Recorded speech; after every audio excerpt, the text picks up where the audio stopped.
Welcome, dear friend. I know you're here because sleep feels elusive tonight, doesn't it? Your mind might be racing, your heart heavy with burdens you've carried all day. Perhaps you're seeking something deeper than just rest. You're longing for peace, for connection, for the gentle presence of God to quiet your soul. Tonight, we're going to journey through the Gospel of Mark together. But this isn't just Bible reading. This is an invitation to encounter Jesus in the most intimate way, as he speaks directly into your struggles, your fears, your deepest needs. Mark shows us a Jesus who understands exhaustion, who knows what it's like when storms rage around you, who sees you in your darkest moments. Take a deep breath with me now. Let your shoulders drop. Feel your body sinking into rest. You don't have to carry everything tonight. You don't have to solve every problem or calm every storm. Father, we invite your presence into this space. Remind this precious soul that they are deeply loved, completely seen, and never alone. Speak through your word tonight. Amen. Maybe you're here tonight because you feel overlooked, invisible, like you're drowning in a crowd but no one really sees you. You wonder if you matter, if your pain matters, if anyone would notice if you just disappeared for a while. Mark begins his gospel by showing us something beautiful about how God sees you. Listen to these words from Mark 1-9-11. At that time, Jesus came from Nazareth in Galilee and was baptized by John in the Jordan. Just as Jesus was coming up out of the water, he saw heaven being torn open and the Spirit descending on him like a dove. And a voice came from heaven, "You are my Son, whom I love. With you I am well pleased." Do you hear that? Before Jesus did anything, before he performed a single miracle, before he healed anyone, before he taught a single lesson, the Father declared his love and pleasure over him, not because of what he would do, but because of who he was. This same voice speaks over you tonight. You don't have to earn God's attention. You don't have to perform or prove yourself worthy. You are seen. You are loved. You are his beloved child, and he is well pleased with you, not because of what you've accomplished today, but because you belong to him. Perhaps you're feeling overwhelmed. Life feels chaotic, out of control, like you're being tossed by waves you can't navigate. Your circumstances feel bigger than you are, and you're exhausted from trying to manage everything. Jesus understands this feeling intimately. In Mark 4:35-41, we read, "That day when evening came, he said to his disciples, 'Let us go over to the other side.' Leaving the crowd behind, they took him along, just as he was, in the boat. There were also other boats with him. A furious squall came up, and the waves broke over the boat, so that it was nearly swamped. Jesus was in the stern, sleeping on a cushion.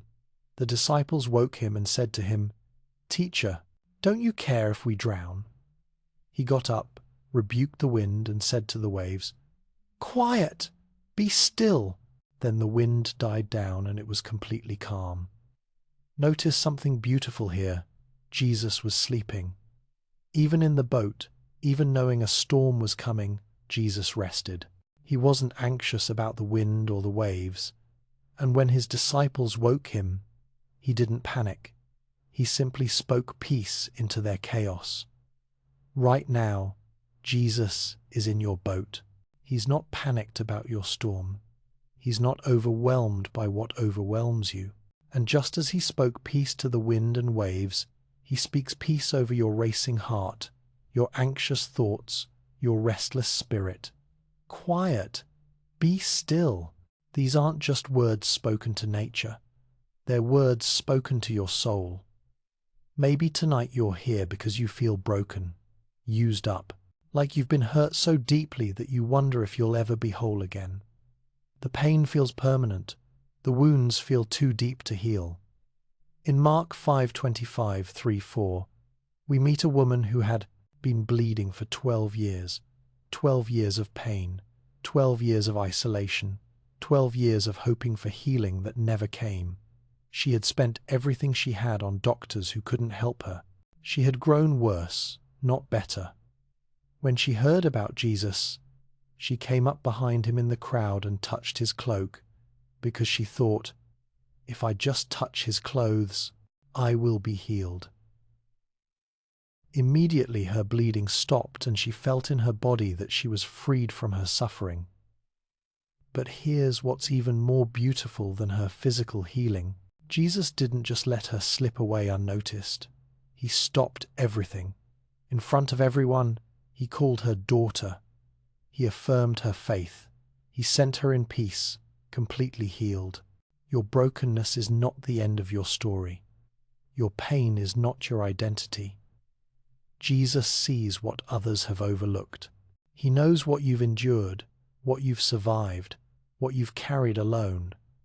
And just as he called that woman daughter, he calls you, beloved. Your faith, even as small as reaching out in desperation, is enough to touch the heart of God. Perhaps you're struggling with fear tonight, fear of the unknown, fear of what tomorrow might bring, fear that grips your chest and makes it hard to breathe. You feel small and powerless in the face of circumstances that feel so much bigger than you are. In Mark 6:45-5:2, the disciples were alone in their boat, straining against the wind. Shortly before dawn, he went out to them, walking on the lake. He was about to pass by them, but when they saw him walking on the lake, they thought he was a ghost. They cried out because they all saw him and were terrified. Immediately he spoke to them and said, "Take courage, it is I. Don't be afraid." Then he climbed into the boat with them, and the wind died down. Jesus comes to you in your fear.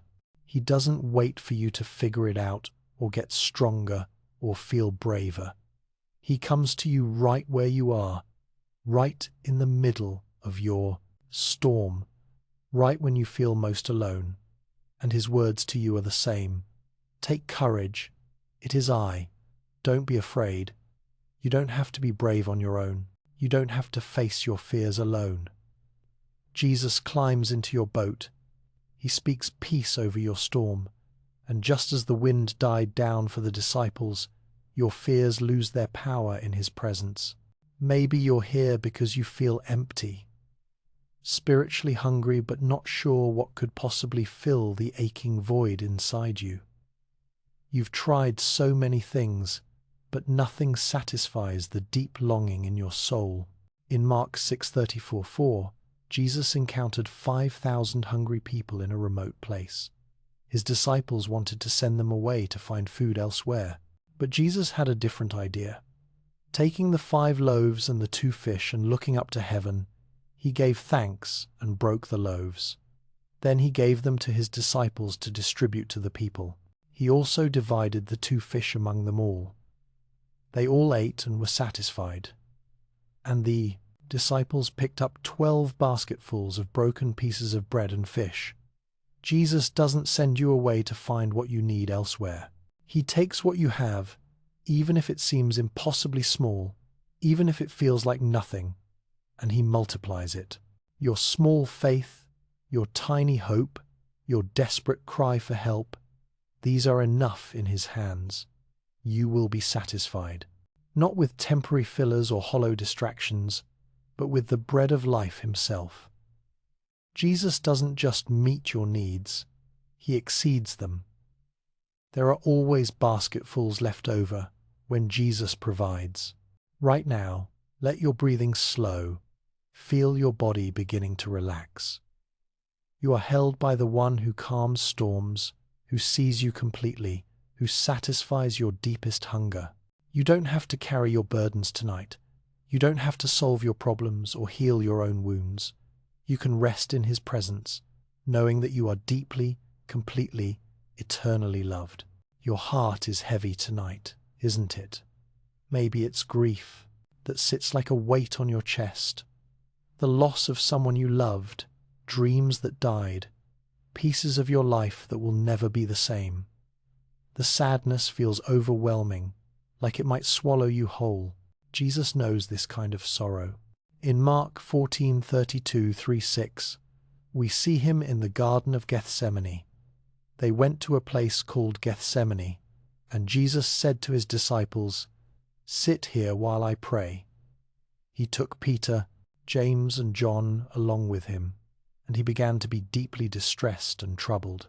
"My soul is overwhelmed with sorrow to the point of death," he said to them. Jesus, the Son of God, was overwhelmed with sorrow to the point of death. He understands the weight you're carrying tonight. He knows what it feels like when grief threatens to crush you, when sorrow feels so heavy you can barely breathe. But notice what he did with his pain.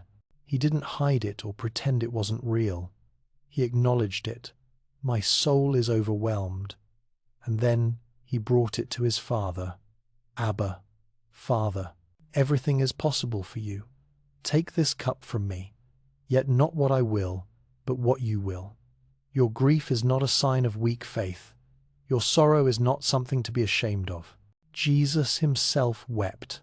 Jesus himself was overwhelmed, and in his overwhelming sorrow, he still trusted his Father's heart. Tonight, you can bring your grief exactly as it is.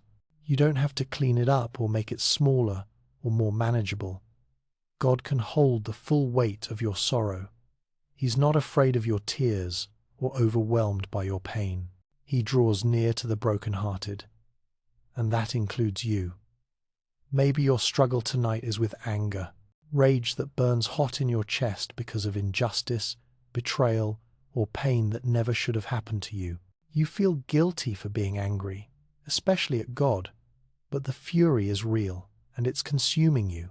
In Mark 11:15-17, we see Jesus angry. On reaching Jerusalem, Jesus entered the temple courts and began driving out those who were buying and selling there. He overturned the tables of the money changers and the benches of those selling doves, and would not allow anyone to carry merchandise through the temple courts. And as he taught them, he said, "Is it not written, 'My house will be called a house of prayer for all nations,' but you have made it a den of robbers." Jesus was angry at injustice. He was furious when the vulnerable were exploited, when sacred things were desecrated, when people were treated as less than precious. Your anger at injustice, your rage at systems that hurt people, your fury at betrayal, these can be holy emotions. The question isn't whether you should feel angry. The question is what you do with that anger. Jesus channeled his righteous anger into action that restored justice and protected the vulnerable. He didn't let anger consume him or turn him bitter. He used it as fuel for love. Your anger doesn't disqualify you from God's love. Your rage doesn't push you beyond his reach. Even when you're angry at him, he's not afraid of your emotions. He can handle your fury and still love you completely. Perhaps your struggle is with shame, the voice in your head that whispers you're not good enough, that you've made too many mistakes, that you're damaged goods. The shame feels so heavy you can barely lift your head. In Mark 2:13-17, Jesus called Matthew a tax collector, one of the most despised people in society. As he walked along, he saw Levi, son of Alphaeus, sitting at the tax collector's booth. "Follow me," Jesus told him, and Levi got up and followed him.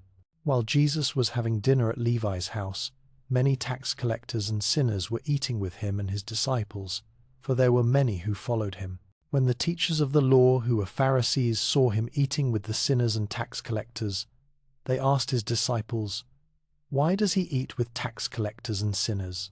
On hearing this, Jesus said to them, "It is not the healthy who need a doctor, but the sick. I have not come to call the righteous, but sinners." Jesus didn't just tolerate Matthew's past. He ate at his house. He became his friend. He made him one of his 12 disciples. The man everyone else wrote off, Jesus wrote into his story. Your past doesn't disqualify you. Your mistakes don't define you. Your worst moments don't determine your worth. Jesus doesn't call you because you're perfect. He calls you because he loves you. He doesn't invite you to his table because you deserve it. He invites you because that's who he is. The shame that tells you you're too broken, too sinful, too far gone, it's lying to you. Jesus came for people exactly like you. He came for the broken, the hurting, the ones everyone else has given up on. Maybe your struggle tonight is with doubt. Faith feels impossible. God feels distant or absent altogether. You want to believe, but the silence feels deafening, and you wonder if you're talking to yourself.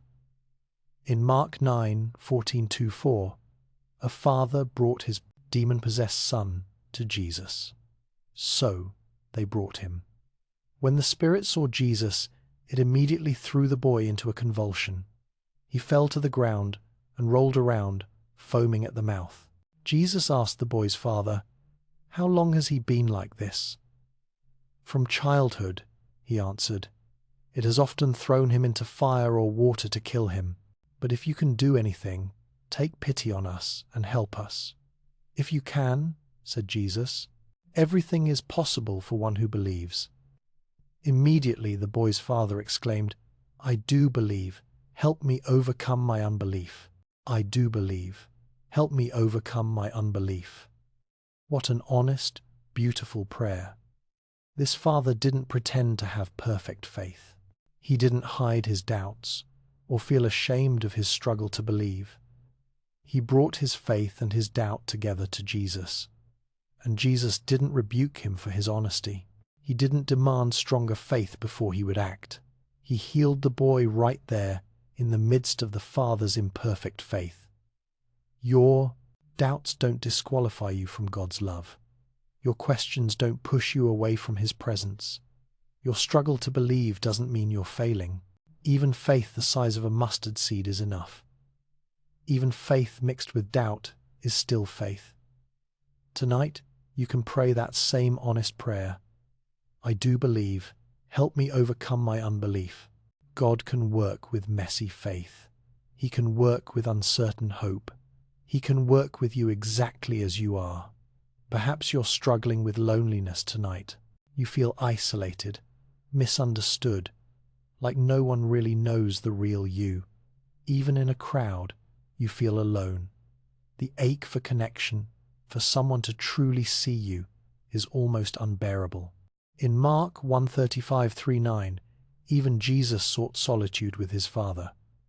Very early in the morning, while it was still dark, Jesus got up, left the house and went off to a solitary place, where he prayed.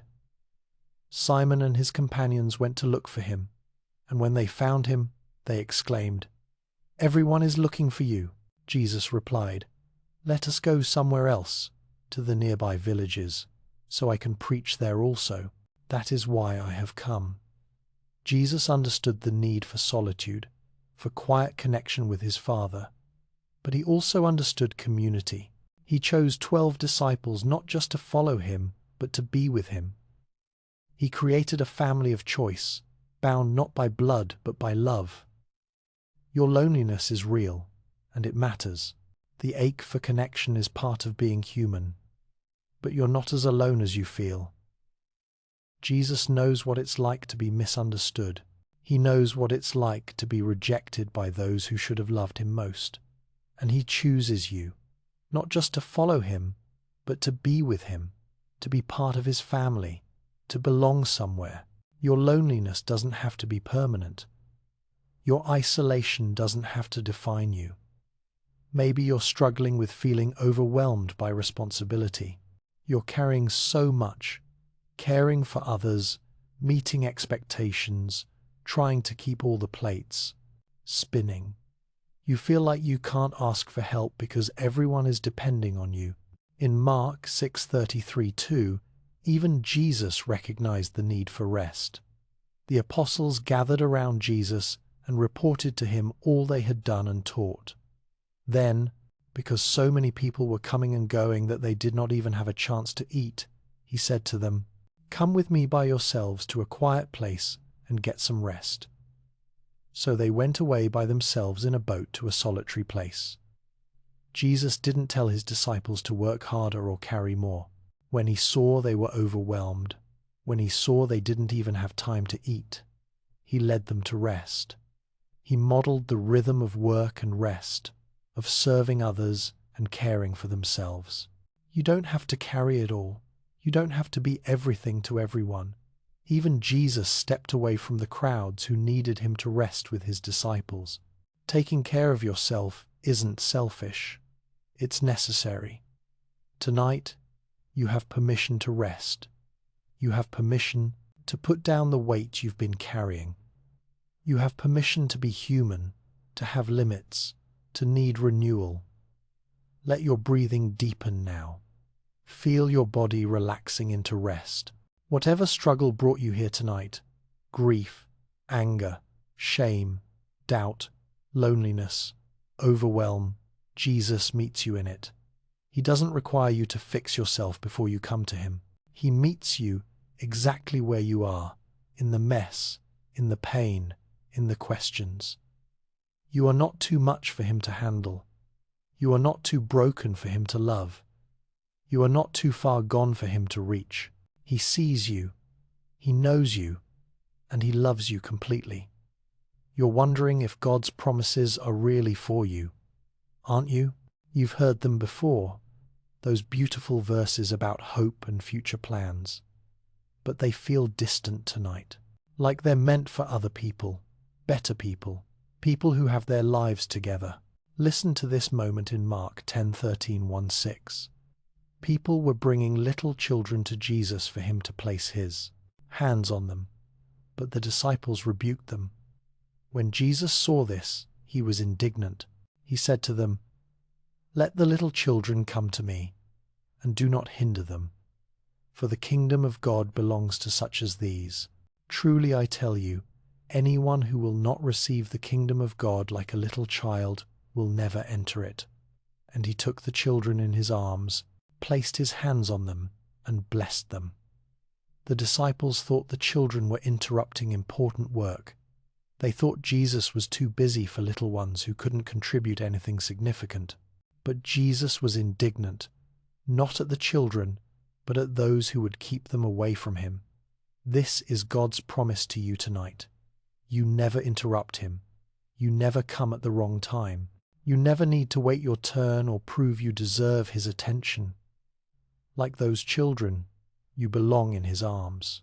The kingdom of God belongs to people exactly like you, not because you're perfect, but because you come with simple, childlike faith.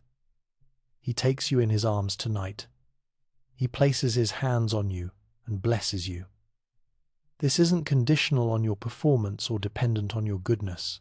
This is who he is, the God who welcomes, who embraces, who blesses. Maybe you're afraid that your past disqualifies you from God's promises. You've made choices you regret, hurt people you love, failed in ways that feel unforgivable. The shame whispers that you've gone too far, that grace has limits, that some things can't be redeemed. But look at how Jesus chose his disciples. In Mark 3:13-19, we see the list. Jesus went up on a mountainside and called to him those he wanted, and they came to him.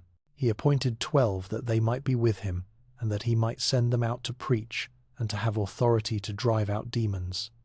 Simon, to whom he gave the name Peter, James, son of Zebedee, and his brother John. To them he gave the name Boanerges, which means sons of thunder. Andrew, Philip, Bartholomew, Matthew, Thomas, James, son of Alphaeus, Thaddeus, Simon the Zealot, and Judas Iscariot, who betrayed him. Look at this group: Peter, who would deny Jesus 3 times, James and John, so hot-tempered Jesus called them sons of thunder, who wanted to call down fire on people who disagreed with them. Matthew, a tax collector who had betrayed his own people for money. Simon the Zealot, a political extremist. Thomas, who would doubt Jesus' resurrection. Judas, who would betray Jesus for 30 pieces of silver. This wasn't a group of perfect people. This was a group of broken, flawed, complicated human beings. And Jesus called them. He appointed them. He gave them authority. He made them his friends. Here's God's promise to you. Your past doesn't disqualify you. Your failures don't define you. Your worst moments don't determine your worth. Jesus calls broken people. He uses imperfect people. He loves complicated people. You think your story is too messy for God to write something beautiful with it. Look at his disciples. You think your failures are too big for his grace. Look at who he chose to change the world. Perhaps you're struggling to believe that things will ever get better. The pain you're in feels permanent. The circumstances crushing you seem immovable. You can't see a way forward, and hope feels like a luxury you can't afford. In Mark 16:1-7, we see the darkest moment transformed into the greatest hope. When the Sabbath was over, Mary Magdalene, Mary the mother of James, and Salome bought spices so that they might go and anoint Jesus' body. Very early on the first day of the week, just after sunrise, they went to the tomb and they asked each other, "Who will roll the stone away from us?" But when they looked up, they saw that the stone, which was very large, had been rolled away. As they entered the tomb, they saw a young man dressed in a white robe sitting on the right side, and they were alarmed. "Don't be afraid," he said. "You are looking for Jesus the Nazarene, who was crucified. He has risen. He is not here. See the place where they laid him.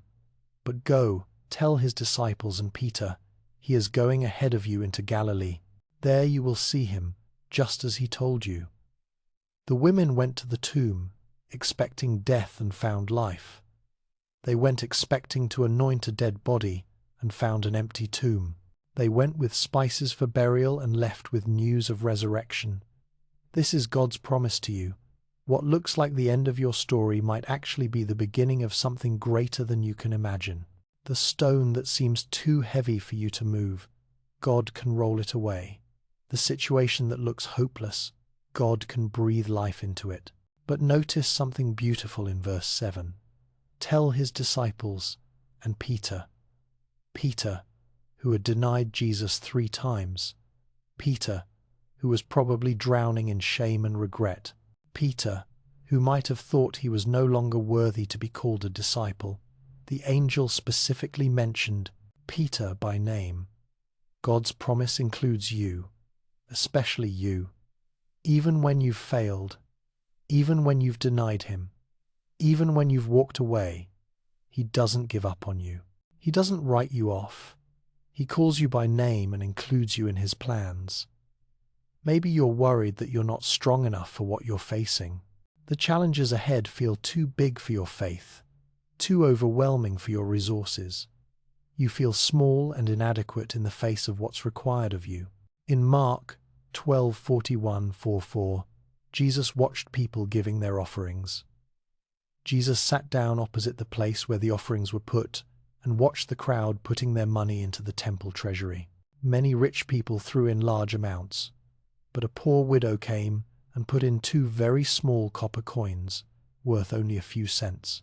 Calling his disciples to him, Jesus said, "Truly I tell you, this poor widow has put more into the treasury than all the others. They all gave out of their wealth, but she, out of her poverty, put in everything, all she had to live on. Everyone else focused on the large amounts, the impressive gifts, the substantial contributions. But Jesus noticed the widow's 2 small coins. He saw her heart, her sacrifice, her complete trust. Here's God's promise to you. It's not about the size of your faith, the strength of your resources, or the impressiveness of what you have to offer. It's about your heart. Your small offering, given in love, matters more to God than the grand gestures of those who have much. You don't need to be strong enough for everything. You don't need to have all the answers or all the resources. You just need to offer what you have. Your small faith, your fragile hope, your broken heart, and trust that God can do immeasurably more than you could ask or imagine. Perhaps you're afraid that God sees your struggles as failure, your mental health battles, your ongoing sin struggles, your inability to get your life together. Surely these disappoint him. Surely he's frustrated with your lack of progress. But look at how Jesus responded to ongoing struggle in Mark 9:14-9 with the boy who had seizures. Jesus asked the boy's father, "How long has he been like this?" "From childhood," he answered. "It has often thrown him into fire or water to kill him. But if you can do anything, take pity on us and help us." This father had been dealing with this for years. Years of watching his child suffer. Years of hoping for healing that didn't come. Years of desperate prayers that seemed to go unanswered. And when he finally got to Jesus, his faith was mixed with doubt. If you can do anything, Jesus didn't rebuke him for his imperfect faith. He didn't lecture him about speaking doubt into existence. He had compassion on a father who had been struggling for so long. Here's God's promise to you. Your ongoing struggles don't disqualify you from his love. Your inability to quickly overcome your issues doesn't disappoint him. Your long journey toward healing doesn't frustrate him. God doesn't measure your worth by how fast you heal or how quickly you overcome. He meets you in your long obedience, in your daily choice to keep seeking him even when progress feels slow. Your struggle is not your shame. It's the place where his grace meets you most tenderly. Maybe you're worried that you've used up God's patience. You've asked for help so many times, made the same mistakes repeatedly, needed forgiveness for the same sins over and over. Surely there's a limit to his grace. In Mark 8:1-10, we see Jesus feeding 4,000 people. During those days, another large crowd gathered.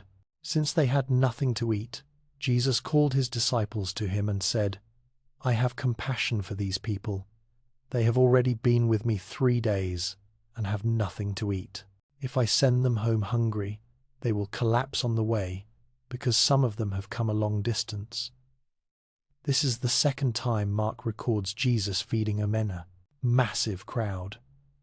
The disciples had seen this miracle before. They had witnessed Jesus provide abundantly for thousands. And yet, when faced with hunger again, they still questioned, "But where in this remote place can anyone get enough bread to feed them?" Jesus didn't say, "I already did this miracle. You should remember. You should have more faith." Instead, he had compassion. Again, he provided. Again, he met their need. Again, here's God's promise to you. His compassion doesn't run out. His willingness to help doesn't have a limit. His grace isn't rationed. You haven't used up his patience. You haven't exhausted his kindness. Every time you come to him, whether it's the first time or the 1,000th time, you're met with fresh compassion. Every time you need forgiveness, whether for a new sin or an old pattern, his mercy is new. Every time you need provision, whether physical, emotional, or spiritual, his resources are unlimited. You can come to him again, and again, and again. His love doesn't diminish with repetition. His grace doesn't decrease with use. His heart toward you remains constant, unchanging, completely committed to your good. Rest in these promises tonight. Let them sink deep into your spirit. You are welcomed. You are included. You are seen. You are loved. Your struggles don't disqualify you. They qualify you for his grace. Your weakness doesn't disappoint him. It reveals his strength. Your need doesn't burden him. It gives him opportunity to show his abundant provision. These aren't empty words spoken into the void. These are promises sealed with the blood of Jesus, guaranteed by his resurrection, and delivered to you tonight by his Spirit. Sleep in the security of these truths. Rest in the certainty of his love. I know believing feels hard right now. When you're in pain, when nothing makes sense, when God feels distant or silent, faith can feel like trying to hold on to smoke. You want to believe, but the doubt feels so much louder than the faith. You wonder if you're failing God by struggling to trust. Let me tell you about the disciples in Mark 4:35-41 when the storm hit their boat. That day when evening came, he said to his disciples, "Let us go over to the other side." Leaving the crowd behind, they took him along, just as he was, in the boat. There were also other boats with him. A furious squall came up, and the waves broke over the boat so that it was nearly swamped. Jesus was in the stern, sleeping on a cushion. The disciples woke him and said to him, "Teacher, don't you care if we drown?" These were Jesus' closest followers. These were men who had seen him perform miracles, who had watched him heal the sick and cast out demons. And yet when the storm came, their first thought wasn't, "Jesus will save us." Their first thought was, "Does he even care? Teacher, don't you care if we drown?" Do you hear the hurt in that question? The fear, the doubt? They had faith enough to wake him up, but doubt enough to question his love for them. And how did Jesus respond? He calmed the storm. He didn't rebuke them for their doubt first. He didn't demand they show stronger faith before he would help them. He simply met their need, saved them from drowning, and brought them to safety. Then he said, "Why are you so afraid? Do you still have no faith?" But notice, he said this after he saved them, not before. He loved them through their doubt, protected them in their fear, and then gently challenged them to see that they could have trusted him all along. Your questions don't offend God. Your fear doesn't disqualify you from his help. Your struggle to believe doesn't make him love you less. Even faith mixed with doubt is still faith. Even trust mixed with fear is still trust. Maybe you feel like your faith is too weak, too small to matter. You look at other people who seem to have such strong, unwavering belief, and you feel inadequate. Your prayers feel feeble. Your trust feels fragile. But listen to what Jesus said in Mark 11:22-4. "Have faith in God," Jesus answered. "Truly I tell you, if anyone says to this mountain, 'Go, throw yourself into the sea,' and does not doubt in their heart, but believes that what they say will happen, it will be done for them. Therefore I tell you, whatever you ask for in prayer, believe that you have received it, and it will be yours." This sounds like Jesus is demanding perfect, doubt-free faith, doesn't it? But remember who he's talking to. The same disciples who panicked in the storm, who constantly misunderstood his teachings, who would eventually abandon him in his darkest hour. Jesus isn't demanding perfection. He's inviting possibility. He's saying that even small, imperfect faith can move mountains. He's telling you that God responds not to the size of your faith, but to the sincerity of your heart. You don't need mountain-moving faith to move mountains. You just need mustard seed faith offered to a mountain-moving God. Your little faith, offered honestly, is enough for him to work with. Perhaps you're struggling because God hasn't answered your prayers the way you expected. You've been faithful, you've trusted, you've believed, and yet circumstances haven't changed. The healing hasn't come. The miracle you needed hasn't happened. It feels like your faith was misplaced. In Mark 6:1-6, even Jesus faced this kind of situation. Jesus left there and went to his hometown, accompanied by his disciples. When the Sabbath came, he began to teach in the synagogue, and many who heard him were amazed. "Where did this man get these things?" they asked. "What's this wisdom that has been given him? What are these remarkable miracles he is performing? Isn't this the carpenter? Isn't this Mary's son and the brother of James, Joseph, Judas, and Simon? Aren't his sisters here with us?" And they took offense at him. Jesus said to them, "A prophet is not without honor except in his own town, among his relatives, and in his own house." He could not do any miracles there except lay his hands on a few sick people and heal them, and he was amazed at their lack of faith. Even Jesus experienced the frustration of unbelief blocking his work. Even Jesus faced rejection from people he loved. Even Jesus encountered situations where faith seemed absent and miracles seemed impossible. But notice what the passage says. He could not do any miracles there except lay his hands on a few sick people and heal them. Even in the midst of widespread unbelief, even when the community rejected him, Jesus still healed a few. Even when big miracles didn't happen, small healings still occurred. Sometimes our faith doesn't remove all the obstacles we hoped it would. Sometimes belief doesn't change every circumstance we prayed about. But faith is still worth it. Trust is still valuable. Even when the big miracle doesn't happen, God is still working. Even when the mountain doesn't move, hearts can still be healed. Your faith doesn't have to produce the results you expected to be real and valuable. Your prayers don't have to be answered the way you requested to be heard and honored. God is working even when you can't see it, even when the outcomes disappoint you. Maybe you're struggling with faith because you can't feel God's presence. Prayer feels like talking to the ceiling. Reading the Bible feels like reading any other book. You wonder if God is really there or if you're just talking to yourself. In Mark 15:33-34, even Jesus experienced this kind of spiritual darkness. At noon, darkness came over the whole land until 3 in the afternoon.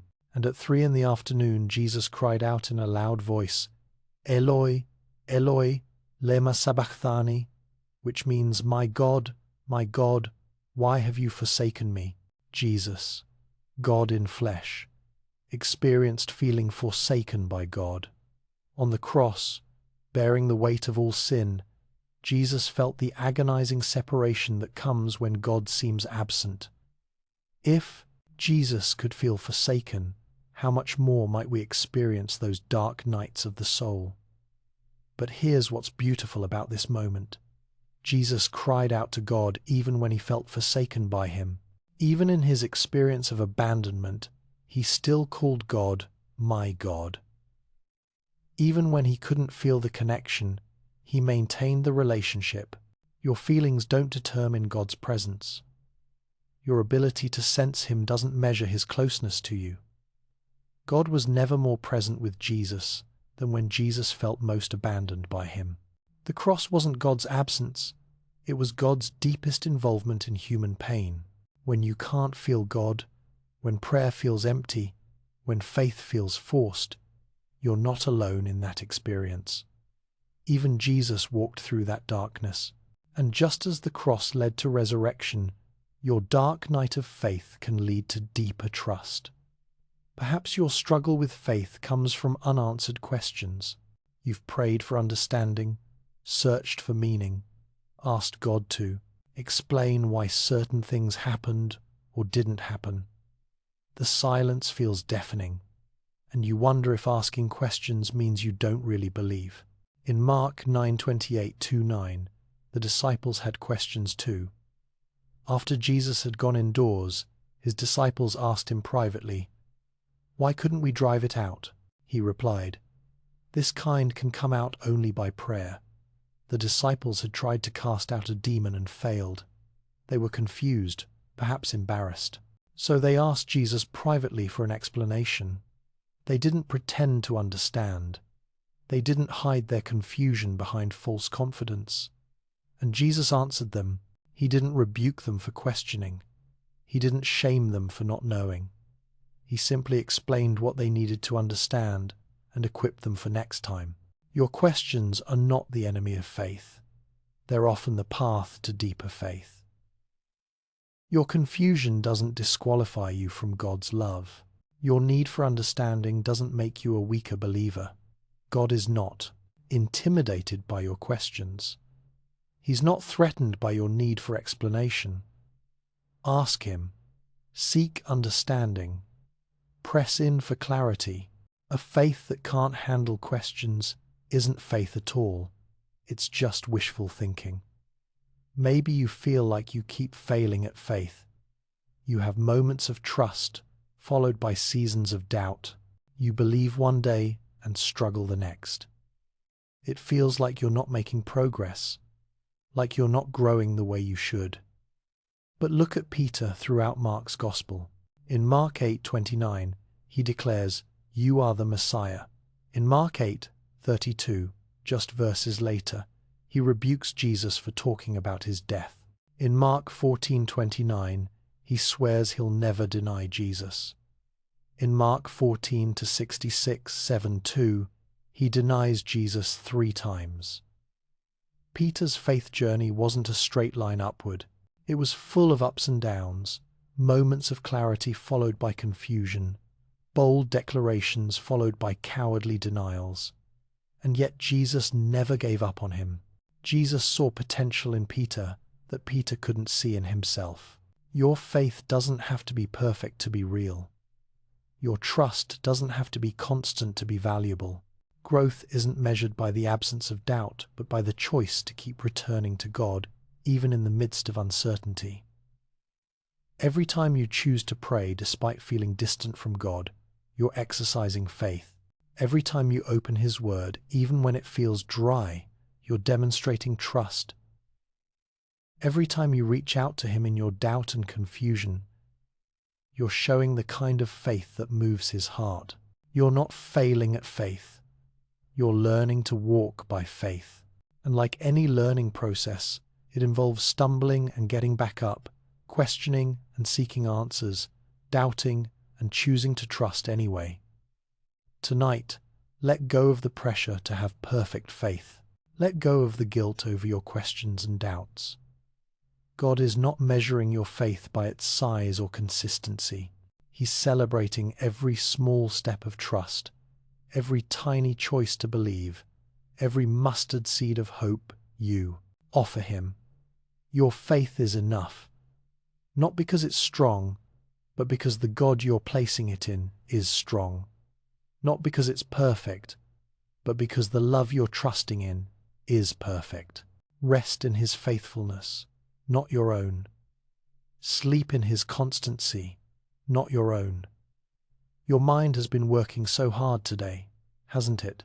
Racing from one concern to another, trying to solve problems that feel too big for you, carrying worries that seem to multiply the more you think about them.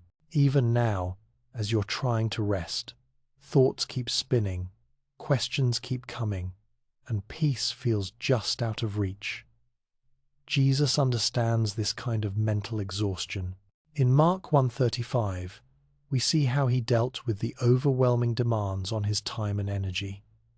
Very early in the morning, while it was still dark, Jesus got up, left the house and went off to a solitary place where He prayed. Even Jesus needed to withdraw from the crowds, from the constant needs, from the pressure to heal and teach and solve every problem. He deliberately chose solitude with His Father as the antidote to the overwhelming demands of ministry and life. You have permission to do the same. You have permission to step away from the endless stream of thoughts and concerns. You have permission to find your own solitary place, even if it's just this quiet moment in your bed, and rest in God's presence. Let your breathing begin to slow down now. Feel your shoulders releasing their tension. You don't have to figure everything out tonight. You don't have to solve every problem before you sleep. Jesus spoke to His disciples about this kind of rest in Mark 6:33 too. The apostles gathered around Jesus and reported to Him all they had done and taught. Then, because so many people were coming and going that they did not even have a chance to eat, He said to them, "Come with me by yourselves to a quiet place and get some rest." Notice that Jesus didn't tell them to work harder or push through their exhaustion. When He saw they were overwhelmed, when He noticed they were so busy they couldn't even eat, He led them away to rest. Rest wasn't a reward they had to earn. It was a necessity He provided. Tonight, Jesus is saying the same thing to you. Come with me to a quiet place and get some rest. not because you've finished everything, not because you've earned it, but because you need it, because you're human, because rest is part of how you were designed to function.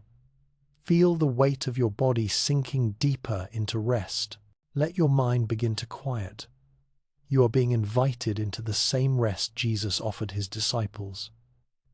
Maybe your heart feels heavy with things you can't control. Perhaps you're worried about someone you love, anxious about circumstances beyond your influence.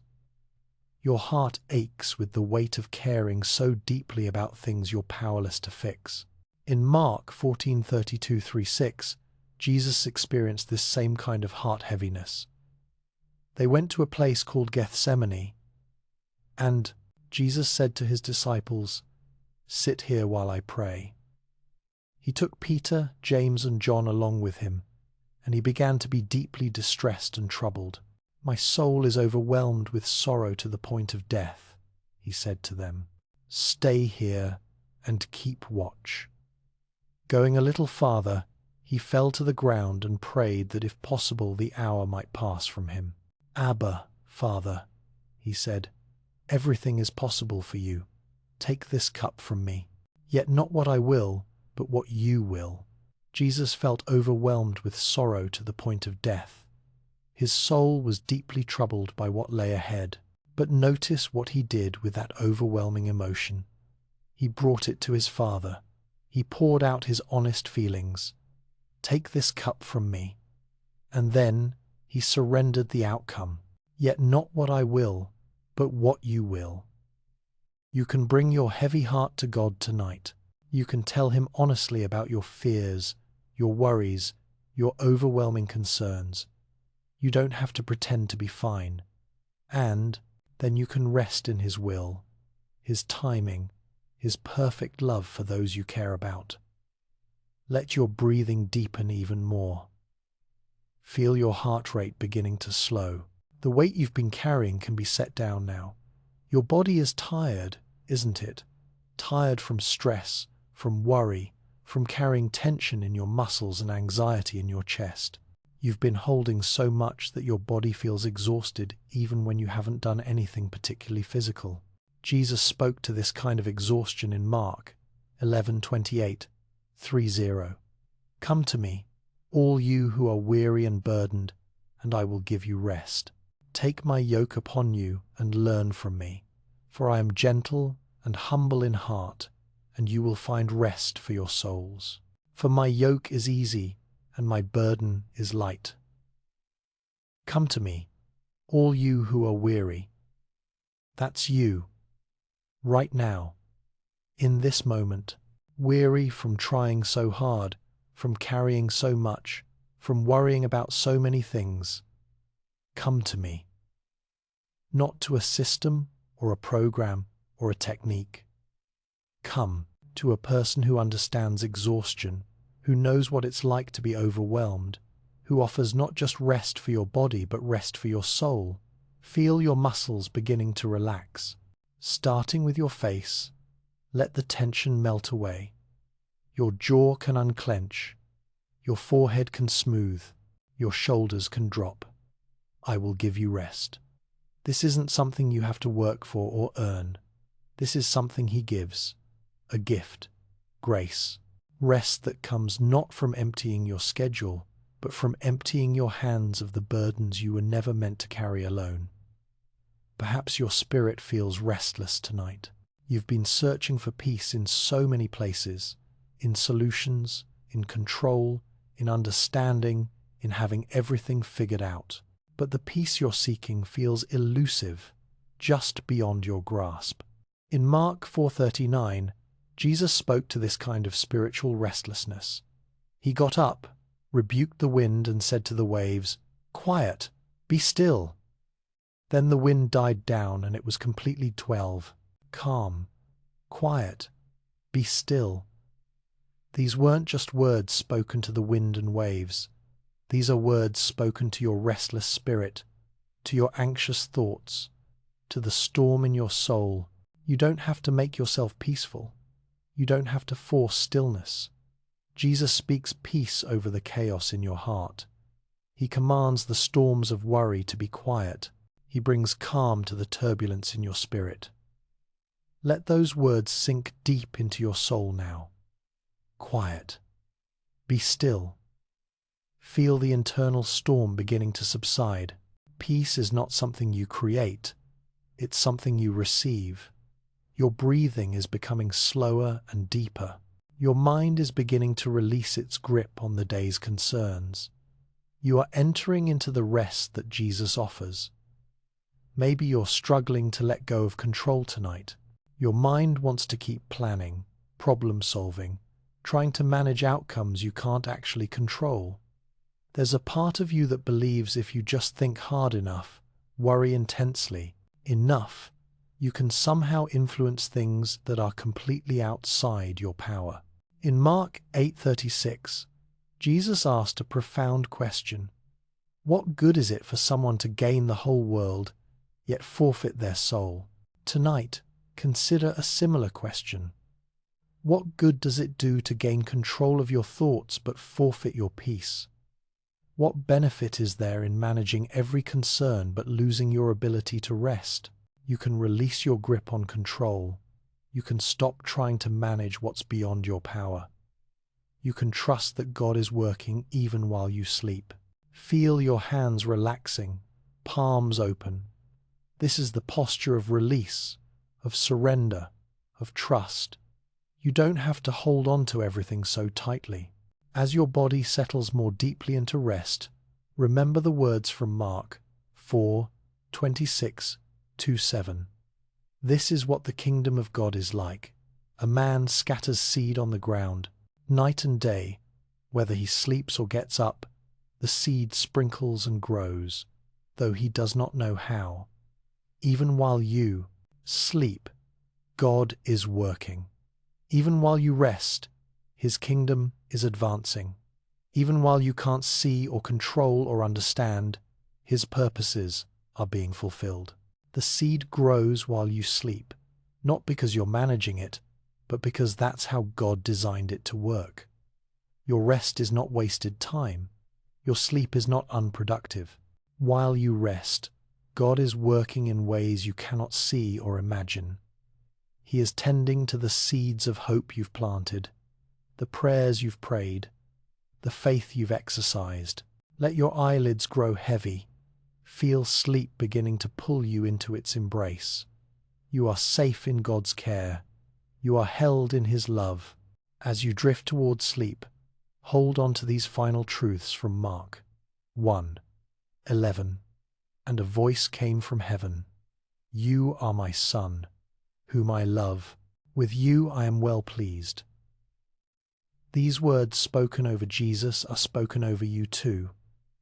You are God's beloved child, not because of what you've accomplished today, not because of how well you've managed your problems, not because you've earned His approval. You are loved simply because you are His. You are pleasing to Him, not because of your performance, but because of your position as His child. This love doesn't fluctuate based on your faith levels or your emotional state or your ability to rest peacefully. You are held, you are loved, you are His. Rest now in the gospel of Mark's most beautiful truth. Jesus came for people exactly like you. Tired people, worried people, overwhelmed people, people who struggle to believe, who doubt, who fear, who feel weak and inadequate. He called you to Himself. He invited you to rest. He spoke peace over your storm. He promised to never leave you. Sleep peacefully, beloved one. The God who calmed the sea is watching over your dreams. The Jesus who welcomed children is holding you tonight. You can rest. You can sleep. You are safe. You are loved. Rest.